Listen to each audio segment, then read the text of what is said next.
اعوذ باللہ من الشیطان الرجیم بسم اللہ الرحمن الرحیم وبہ نستعین وهو خیر المعین وصلی اللہ علی سید الانبیاء والمرسلین وعلی آلہ الطاہرین المظلومین اما بعد۔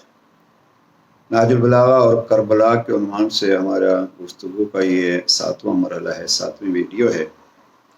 آج کے اس گفتگو کا موضوع ہے دین خدا کی مدد یا دین الہی کے مددگار۔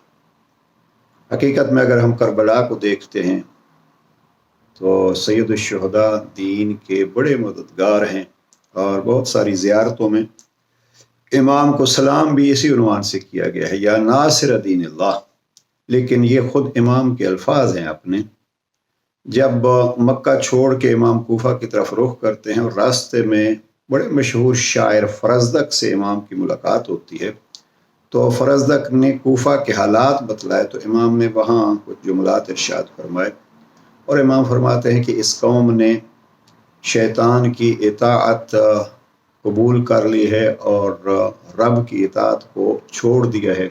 وَأَظْهَرُ الْفَسَادَ فِي الْأَرْضِ، اور انہوں نے زمین میں فساد بپا کیا ہے۔ تو جناب امام نے یہاں فرمایا کہ وَأَنَا أَوْلَ مَنْ قَامَ بِنُصْرَةِ دِينِ اللَّهِ، ایسی حالت میں دین الہی کی مدد کے لیے اگر سب سے مناسب، سب سے بہتر کوئی ذات ہے تو وہ میں حسین ابن علی ہوں، بِنُصْرَةِ دِينِ اللَّهِ۔ تو گویا جناب امام حسین علیہ السلام کے مشن کا اگر کوئی ایک جملے میں مفہوم بیان کرنا چاہے اور مقصد بیان کرنا چاہے تو اس جملے کو بھی بیان کیا جا سکتا ہے کہ میں نصرت دین الہی کے لیے قیام کر رہا ہوں۔ اور پھر دوسرا مرحلہ امام حسین علیہ السلام نے جب اپنے پیارے دین کی نصرت میں ذبح کرا دیے تو پھر اکیلے کھڑے تھے، ناظر یمیناً و شمالا، دائیں بائیں دیکھ رہے تھے۔ میں تو کہتا ہوں وہ دنیا کے ہر کونے تک دیکھ کے ہر زمانے والوں کے لیے صدا بلند کی امام نے، حال من ناصر ینصرنا، ہے کوئی جو میری مدد کرے؟ میں دین کا مددگار ہوں، آپ میرے مددگار بنیں گے تو یہ دین کی مدد ہوگی۔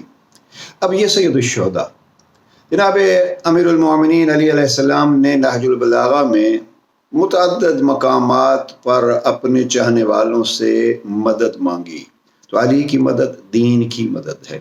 ایک حوالہ جو یہاں نوٹ کرنے کیا ہے وہ ہے خط نمبر 45 میں۔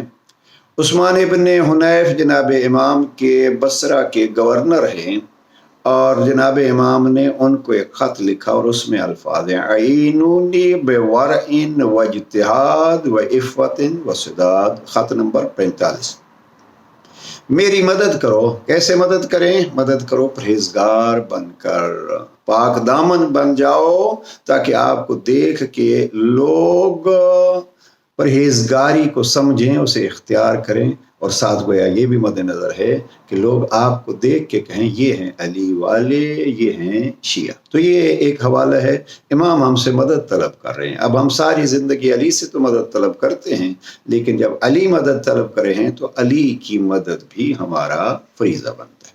یہ ایک مقام ہے۔ اور ایک مقام جو خط نمبر 62 جناب امیر المومنین نے یہ خط جناب مالک اشتر کے لیے لکھا ہے، اور اس میں جناب امیر علیہ السلام فرماتے ہیں کہ میں نے یہ سارا کچھ کیوں چھوڑا، حکومت تک کو ٹھکرا دیا۔ جب مالک اشتر کو مصر کا حاکم تجویز کیا تو ان کے ہاتھ اہل مصر کو یہ خط امام نے دیا۔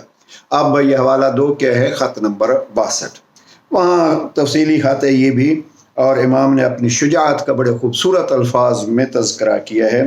بہرحال امام فرماتے ہیں کہ میں نے جب دین محمدی کو مٹتے ہوئے دیکھا، بڑے سخت لفظ ہیں اور وضاحت میں جانے کا وقت نہیں ہے، میں نے جب دین الہی کو مٹتے ہوئے دیکھا، یدعون الی محق دین محمد، لوگ دین مصطفیٰ کو مٹانے پر تل گئے تھے، فخشیت ان لم انصر الاسلام و اہلہ، اس موقع پر اگر میں اسلام اور اہل اسلام کی مدد نہ کرتا تو میں دیکھ رہا تھا کہ لوگ ایسے مشکلات میں گھرے ہوئے تھے کہ میں نے دیکھا ان میں رکھنا ڈالنے کے بجائے حکومت جاتی ہے تو جاتی رہے، مجھے گویا اپنا حق ملتا ہے یا نہیں ملتا، لیکن میں دین کا مددگار بنوں گا۔ لفظ ہے انصر الاسلام، میں اگر اسلام کی مدد نہ کرتا تو اسلام کا کیا حال ہوتا۔ تو یہ دو موقع ہیں، امام نے دین کی مدد کی خاموش ہو کے، اور اپنے حق کے لیے لڑنے کے بجائے خاموشی کو ترجیح دی، اور دوسرا مقام یہ ہے کہ امام پرہیزگار بن کے ہمیں بھی دعوت دے رہے ہیں آپ بھی دین الہی کے مددگار بنو۔ پروردگار ہمیں توفیق عطا فرمائے۔ والسلام علیکم ورحمۃ اللہ۔